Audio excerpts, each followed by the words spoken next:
સંકટહરણ હનુમાનજી મંદિર પારનેરા પારડી ખાતે ચાલી રહેલી કથાકાર પ્રફુલભાઈ શુક્લની 860મી રામકથામાં આજે રામાયણના પ્રધાન ઉત્સવ રામજન્મ ઉત્સવની ઉજવણી ધામધૂમપૂર્વક કરવામાં આવી હતી. ખેરગામથી દીપક પટેલની રિપોર્ટ. નમસ્કાર, આપ સૌનું DN24 ન્યૂઝ ગુજરાતીમાં સ્વાગત છે.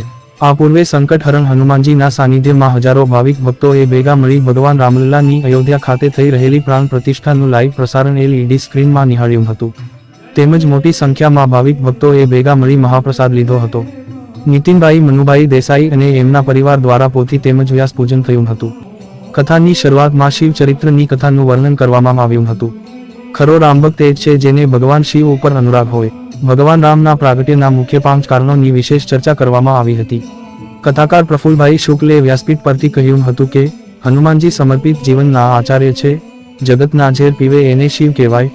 ભારતની ભૂમિનો કણકણમાં અવાજ. જય શ્રી રામ, જય શ્રી રામ, જય શ્રી રામ. પ્રેમથી જ પરમાત્માનું પ્રાગટ્ય થાય છે. ભગવાનનું પ્રાગટ્ય ફક્ત પારણામાં જ નહીં પણ મનુષ્યના હૃદયમાં થવું જોઈએ તો ખરા અર્થમાં રામજન્મ ઉત્સવ સાર્થક થાય. ચિરાગભાઈ રાજુભાઈ દેસાઈ અને એમના સમસ્ત પરિવાર દ્વારા ભગવાન રામજીનું પારણું ઝુલાવવામાં આવ્યું હતું. અવધમેન આનંદભાઈઓ જય રઘુવીર રામકી ના પ્રચંડ નાદ સાથે લોકો ભગવાનના સંકીર્તનમાં મદમસ્ત બન્યા હતા. વેલભાઈ રમેશભાઈ પટેલ દ્વારા 2 લાખ રૂપિયાનું દાન આપીને ધ્વજારોહણ કરવામાં આવ્યું હતું. આજે કથામાં શ્રી પ્રકાશભાઈ ઝાલા RSS, બિપિનભાઈ પટેલ બિલ્ડર ઉપસ્થિત રહ્યા હતા, જેમનું સ્વાગત સંકટહરણ હનુમાનજી મંદિર ટ્રસ્ટ દ્વારા કરવામાં આવ્યું હતું. બિપિનભાઈ પટેલ બિલ્ડર દ્વારા સંકટહરણ હનુમાનજી મંદિરને 11 લાખ રૂપિયાનું દાન ઘોષિત કરવામાં આવ્યું હતું. આવતીકાલે કથામાં સીતારામ વિવાહ ઉત્સવની ઉજવણી થશે, જેની તૈયારીઓ આયોજકો દ્વારા થઈ રહી છે. દરેક વિડીયોની નોટિફિકેશન માટે અમારી ચેનલને લાઇક, શેર અને સબસ્ક્રાઇબ કરો. ધન્યવાદ.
Hari